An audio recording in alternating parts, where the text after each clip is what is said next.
बिस्मिल्लाहिर्रहमानिर्रहीम। अस्सलाम वालेकुम। कैसे हैं आप लोग स्टूडेंट्स?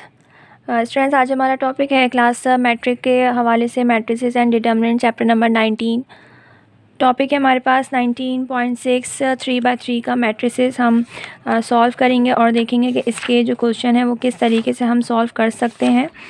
ठीक है, क्योंकि ये क्वेश्चन जो है वो मोस्ट इम्पॉर्टेंट क्वेश्चन है। आपका लॉन्ग में एक सवाल इसका ज़रूर आ जाता है। पिछले पास पेपर्स में भी आपका एक क्वेश्चन इसमें लॉन्ग में उन्होंने जो है वो दिया है।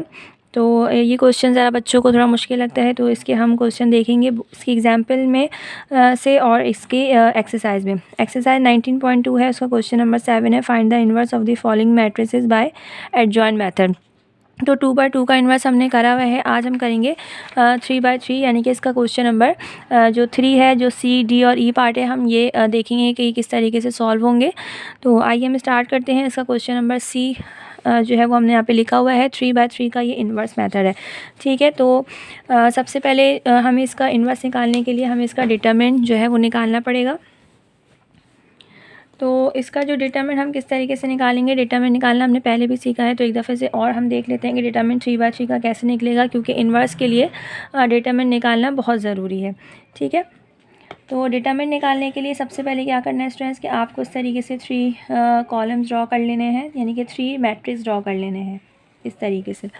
ठीक है, फिर उसके बाद जो है आप साइन लगाएंगे यहाँ पे प्लस की, माइनस की और प्लस की साइन आपको यहाँ पे लगानी है। ठीक है, फिर अब जो ऊपर के फर्स्ट रो के एलिमेंट्स हैं आप उसको बाहर यहाँ मेंशन करेंगे 2 1 और 1, यानी कि पहले आपने 3 कॉलम्स बनाए, फिर उसके बाद जो आपने प्लस माइनस प्लस की साइन डालनी है और ऊपर जो नंबर हैं 2 1 1 वो आपको सबसे पहले मेंशन करने हैं। अब क्या करना है आपको स्टूडेंट्स कि आपको फर्स्ट रो और फर्स्ट कॉलम जो है वो इस तरीके से छुपा के, और जो बच जाएंगे हम वो लिखेंगे। जैसे कि यहाँ पे बचा 2 1 और 1 2, 2 1 1 2। ठीक है, फिर सेकंड अपना कॉलम छुपाएंगे तो क्या बचा 3 2 3 2 1 2, और फिर हम अपना थर्ड छुपाएंगे तो बचा 3 2 2 1। तो इस तरीके से हमें इन मैट्रिक्स को फिल करना है। अब बस हम इसका जल्दी से सॉल्व कर लेंगे। ठीक है, सेंटर में जो है वो हम क्रॉस मल्टीप्लाई कर लेंगे, -1 3 2 -1 2, फिर +1 3 1 -2 और 2। ठीक है, 2 2 ज़ा 4 -1 1 ज़ा 1, -1 हो गया, 3 2 ज़ा 6 2 1 ज़ा 2, +1 और 3 1 ज़ा 3 -2 2 ज़ा 4। ये हो जाएगा 3 -1 4 +1, और यहाँ बच जाएगा हमारे पास -1। ठीक है, 3 2 ज़ा 6 हो जाएगा, -4 1 ज़ा 4, प्लस माइनस -1 बच जाएगा। ठीक है, ये हो जाएगा 2 -1, तो हमारे पास इसका आंसर आ जाएगा 1। ठीक है स्टूडेंट्स, तो डिटरमिनेंट का हमारे पास यहाँ पे आंसर आ गया 1। नाउ अब सेकंड चीज़ जो हमें निकालनी है स्टूडेंट्स, वो हमें निकालना है इसका एडजॉइंट। इसका एडजॉइंट निकालना ही सबसे ज़्यादा मुश्किल है, तो हम देखेंगे कैसे निकलेगा। Adjoint of A, adjoint of A निकालने के लिए स्टूडेंट सबसे पहले हम इसके कोफैक्टर्स बना लेंगे। डेट इज़ मीन यहाँ पे हम लिख लेंगे A1 1। A1 1 से मुराद ये कि फ़र्स्ट रो फर्स्ट कॉलम, सबसे पहले हमें फ़र्स्ट रो और फर्स्ट कॉलम को हाइड करना है, फिर उसके बाद फर्स्ट रो सेकंड कॉलम को हाइड करेंगे, फिर फर्स्ट रो थर्ड कॉलम, फिर second row first column, second row second column, second row third column, फिर third row first column, third row second column, फिर थर्ड रो थर्ड कॉलम। इस तरीके से हमें इसके एडजॉइंट के सारे को फैक्टर्स निकालने होंगे अलग अलग, और फिर देन हम इस पर फिट करेंगे। ये जो ए हमने लिखा है आप इसकी जगह कोई भी वेरिएबल यूज़ कर सकते हैं, इसका कोई मसला नहीं है। असल सिर्फ आपको 1 1 1 2 1 3 इसका ख्याल रखना है। ठीक है, तो यानी कि हमारे पास ये देखिए सबसे पहले हमारे पास ये टोटल 9 को फैक्टर्स है। तो हम क्या करेंगे, सबसे पहले A1 1 अब हमें निकालना है, तो हम यहाँ पे एक इस तरह से मैट्रिक्स बना लेते हैं, A1 1 A1 2 और A1 3, 3 3 करके कर लेते हैं। ठीक है, अच्छा इसकी दान बाहर साइन आपको लगानी है, इधर प्लस की, इधर माइनस, इधर प्लस, इस तरीके से हमारा चलता रहेगा, plus minus plus, plus minus plus, plus minus plus का। ठीक है, तो अब हमें यहाँ पे फर्स्ट रो फर्स्ट कॉलम को हाइड करना है, यानी कि फ़र्स्ट रो और फर्स्ट कॉलम को हमें हाइड करना है। फर्स्ट रो फर्स्ट कॉलम, ये मैंने यहाँ रखा फर्स्ट रो पे फर्स्ट रो फर्स्ट कॉलम, तो हमारे पास क्या आ गया 2 1 1 2। ठीक है, फिर फर्स्ट रो सेकंड कॉलम में क्या आ गया 3 2 1 2 और फिर फर्स्ट रो थर्ड कॉलम में क्या आ गया 3 2 2 1। ठीक है स्टूडेंट्स, बात समझिए आपको। इस तरीके से हमें हाइड करके इसका जो है वो कोफैक्टर्स निकाल लेने। नाउ हम क्रॉस मल्टीप्लाई कर लेंगे। ठीक है, 2 1 ज़ा 2 माइनस 1 1 ज़ा 1 और 2 में से 1 माइनस करेंगे तो हमारे पास 1 बच जाएगा। ये प्लस अगर आप यहाँ मेंशन कर लें तो प्लस से कोई इतनी गड़बड़ नहीं होती। ठीक है, अब जो माइनस की साइन है इसको आप ज़रा देखिएगा, ये माइनस मैं अभी यहाँ बाहर लिख रही हूँ। ठीक है, अभी हम अंदर का मल्टीप्लाई कर लेंगे 3 2 माइनस 1 2। अभी भी माइनस माइनस को कुछ नहीं करना, ये माइनस बाहर ही लिखा हुआ है। 3 2 ज़ा 6 माइनस 2 1 ज़ा 2। 2 में से 1 माइनस करेंगे स्टूडेंट्स तो कितने बच जाएंगे हमारे पास 4। और ये जो बाहर माइनस है अब ये मैं यहाँ लगा दूँगी। ठीक है, यानी कि ये जो माइनस का साइन है ये हमें सबसे आखिर में सॉल्व करना है, इसको हम शुरू में नहीं लेंगे, क्योंकि अगर हमने इसको शुरू में यहीं ले लिया तो -6 -2 आप लोग -8 कर देंगे। ऐसा नहीं करना है, पहले हमें अंदर का सॉल्व करना है और देन फिर इस माइनस को इसके साथ लेकर आएंगे। ओके, नाउ आगे इसका क्रॉस मल्टीप्लाई कर लेते हैं। 3 1 माइनस 2 2। ठीक है, तो 3 1 ज़ा 3 4, द आंसर इज़ -1। ठीक है, तो ये अभी हमने 3 के निकाल लिए हैं, आगे निकालेंगे। मैं एक दफ़ा ऊपर से क्वेश्चन लिख देती हूँ ताकि हम जब छुपाएंगे तो आपके सामने क्वेश्चन मेंशन रहे।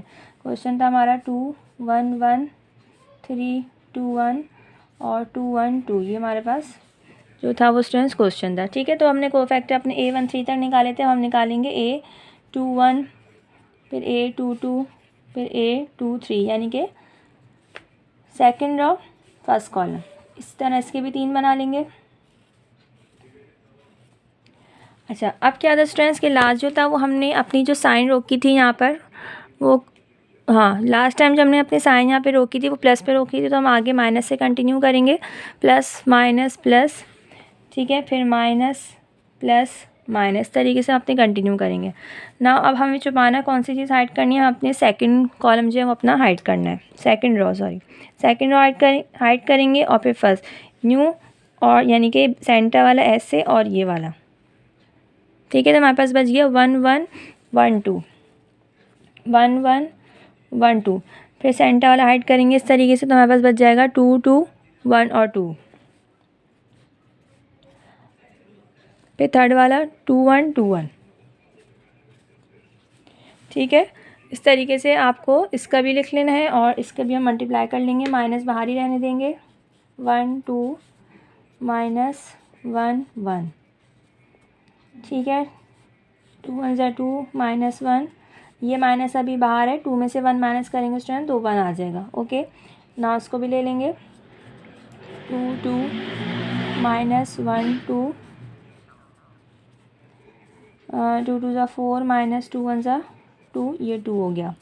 इसको भी बाहर माइनस ऐसे ही रहने देंगे, 2 1 माइनस 1 2, बाहर माइनस 2 1 ज़ा 2 माइनस 2 1 ज़ा 2, 2 में से 2 माइनस गए स्टूडेंट्स तो 0 बच गया। 0 के साथ साइन मेंशन नहीं करते, अगर आपको करना है तो आप कर लीजिए, वरना 0 के साथ साइन मेंशन नहीं होती। ठीक है, उसके बाद हमारा लास्ट जो है वो करना है हमें 3 1 3 2 3 3। हम वैसे ही अपने में 3 कॉलम्स बना लेंगे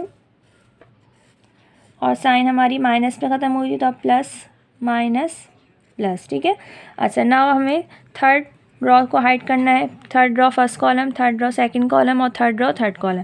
ठीक है, तो पहले थर्ड रो फर्स्ट कॉलम करेंगे तो बचेगा हमारे पास 1 1 2 1, फिर सेकंड तो बचा 2 3 1 1, फिर थर्ड 2 3 1 2।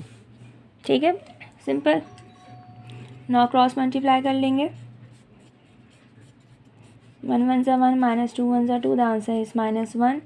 बाहर माइनस ऐसे ही लेके रहने देंगे, 2 1 माइनस 1 3,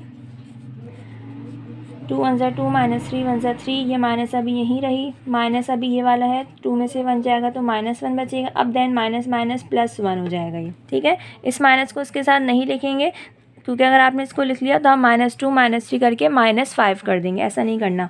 ठीक है, नाउ क्रॉस मल्टीप्लाई लास्ट है हमारा ये, 2 2 ज़ा 4 माइनस 3 1 ज़ा 3, तो इसका भी आंसर हमारे पास 1 आ गया।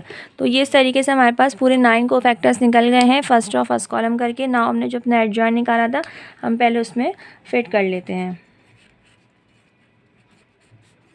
एडजॉइंट ऑफ ए ठीक है, ये पहले हमने यहाँ पे एडजॉइन निकाले थे, इसका आंसर था हमारे पास 1 -4 -1। ठीक है, तो हम यहाँ लिख लेते हैं 1 -4 -1, फिर हमारे पास था -1 2 0, फिर -1 1 1। ठीक है, ये एडजॉइन हो गया। इसका हमें ट्रांसपोज करना है, यानी कि रॉ चेंज इनटू कॉलम, जो ऐसे हैं हम उसको लंबा कर देंगे, रॉ को कॉलम में चेंज कर देंगे। -1 2 0 -1 1 1। ठीक है स्टूडेंट, ये हमारे पास हो गया ना। हमें इनवर्स का फॉर्मूला लगाना है। ए इनवर्स का फॉर्मूला है A inverse is equals to 1 upon determinant A multiply by adjoint of A. ठीक है, तो 1 अपॉन डिटरमिनेंट हमारे पास यहाँ पे निकला था, सबसे पहले 1 डिटरमिनेंट निकला था, तो यहाँ पे हम वैल्यू में फिट करेंगे 1 अपॉन 1 मल्टीप्लाई बाय एडजॉइंट हमारे पास ये था 1 -4 -1 -1 2 0 -1 1 1। ठीक है स्टूडेंट्स, ये हमारे पास एडजॉइन आया था। तो अब नाउ जब हम इसको मल्टीप्लाई करेंगे बाहर, जो क्योंकि 1 अपॉन 1 है, तो जब हम इस सबको इससे मल्टीप्लाई करेंगे तो हमारे पास आंसर यही आ जाना है। तो मैं डायरेक्ट कर रही हूँ 1 -1 -1 -4 2 1 -1 0 1। क्योंकि बाहर 1 है तो किसी भी अंदर में किसी में चेंजेस नहीं आएगी। तो ये हमारे पास एडजॉइन का आंसर आ गया पहले क्वेश्चन का। ठीक है स्टूडेंट, तो ये हमारे पास था 3/3 का इन्वर्स। आई होप आपको ये समझ आया होगा। इसी तरीके से हम इसके क्वेश्चन नंबर आगे के हैं वो भी कंटिन्यू करेंगे इंशाल्लाह। मैं उसकी वीडियो अपलोड कर दूँगी, करके आप देख लीजिएगा। वैसे पूरा मेथड इसका यही होता है। सबसे पहले आपको 3 डेटर्म्स में डेटरमाइन निकालना है 3/3 का, फिर उसके बाद आपको कोफैक्टर्स निकालने हैं इस तरीके से करके। इसमें आपको ध्यान रखना है सिर्फ माइनस की साइन का, कि माइनस की साइन जो है वो आप आखिर में बिल्कुल लिखेंगे। अगर आपने पहले इसके साथ मिला लिया तो आपका आंसर गलत आएगा। ठीक है, प्लस माइनस प्लस करना है, फिर minus plus minus plus minus तरीके से आपको उसकी तरतीब रखनी है। एडजॉइन में करना है, इसका ट्रांसपोज करना है और देन आपको इसके फॉर्मूले में फिट करना है। ठीक है, इंशाल्लाह आप इसके एक्सरसाइज के नेक्स्ट क्वेश्चन भी सॉल्व कीजिएगा। और वीडियो अच्छी लगी हो तो लाइक और कमेंट ज़रूर कीजिएगा, चैनल को ज़रूर सब्सक्राइब कीजिएगा ताकि आपको और सॉल्यूशंस मिलते रहें। ठीक है, जज़ाकल्लाह।